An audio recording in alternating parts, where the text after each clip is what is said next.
Hello everyone, আজ আবারও একটু আমরা আইবিএস নিয়ে আলোচনা করব। একবারে তো সবটা বলা সম্ভব না, বা আমার নিজেরও একটু পড়াশোনা করতে হয়, তারপরে আমি সেগুলো বলতে পারি। সবটা সবসময় মাথায় থাকে না। আজকে আমরা আবার আইবিএস নিয়ে জানবো। আমি কি বলেছি, আইবিএস হচ্ছে কোনো রোগ নয়, এটা হচ্ছে কম্প্রোমাইজড।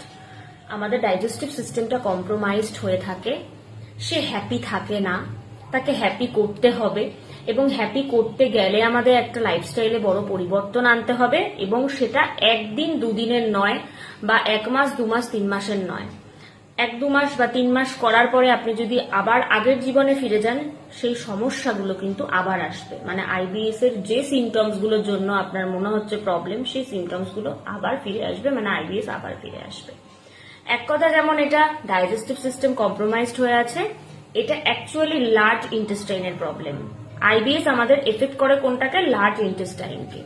তবে এটুকু আরেকটা জানতে হবে বিষয়, যে আইবিএস কিন্তু বেশ কিছু টাইপের হয়। আপনার কি ধরনের হয়েছে সেটা বোঝা যাবে কিন্তু টাইপস অফ স্টুল টাইপের ওপর, যে আপনার স্টুল কেমন হচ্ছে, পাতলা হচ্ছে না ডেলা ডেলা হচ্ছে, তার ওপর।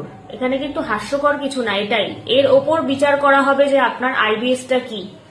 অনেকের থাকে কনস্টিপেটেড, মানে পটিটা প্রচন্ড হার্ড, খুব স্ট্রং, মানে খুব হার্ড, শক্ত।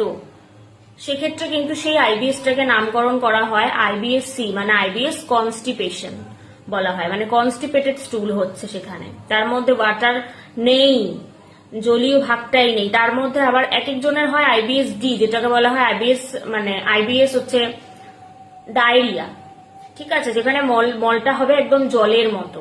কারোর 15 দিন জলের মতো হচ্ছে, আবার কারোর আবার কনস্টিপেটেড স্টুল হচ্ছে। আবার অনেকের দুটো মিক্সড থাকে, বোথও থাকে, আইবিএস-ডি আইবিএস-সি দুটো মিলিয়ে থাকে। আর যাদের তো নর্মাল হচ্ছে নর্মাল, তার আইবিএস এর মধ্যে পড়ে না। আশা করি বোঝাতে পারলাম যে আইবিএস মানে আপনার স্টুল সবসময় কনস্টিপেটেড হবে তা নয়। অনেকের মানে স্টুল খুব শক্ত হয়, আবার অনেকের ডায়রিয়ার মতো হতে থাকে স্টুল পাস, আবার অনেকের দুটোই থাকে, ঠিক আছে। সেটা অবশ্যই আপনাকে বিশেষজ্ঞের পরামর্শ নিতে হবে, ওষুধ চলবে। বা আমাদের এখানকার মানুষেরা ডাক্তারের কথাই বেশি শোনে, ডাক্তার বলে দেয় যে এই ওষুধটা খাবেন, বা সেটাতেই থাকে। ডায়েট ফায়েট মানার কোনো দরকার নেই, কিন্তু এটা কান খুলে শুনে রাখুন যে ডায়েটটা খুব জরুরি একটা ভূমিকা পালন করে এখন যে সমস্যাগুলো ঘরে ঘরে, সেখানে ঠিক সেইভাবে আইবিএস এর ক্ষেত্রেও তাই। ডায়েট নিয়েও আমি বলবো, যদি আপনারাও জানতে ইচ্ছুক থাকেন আমাকে কমেন্টে জানাবেন, এরকম আরো ভিডিও পেতে।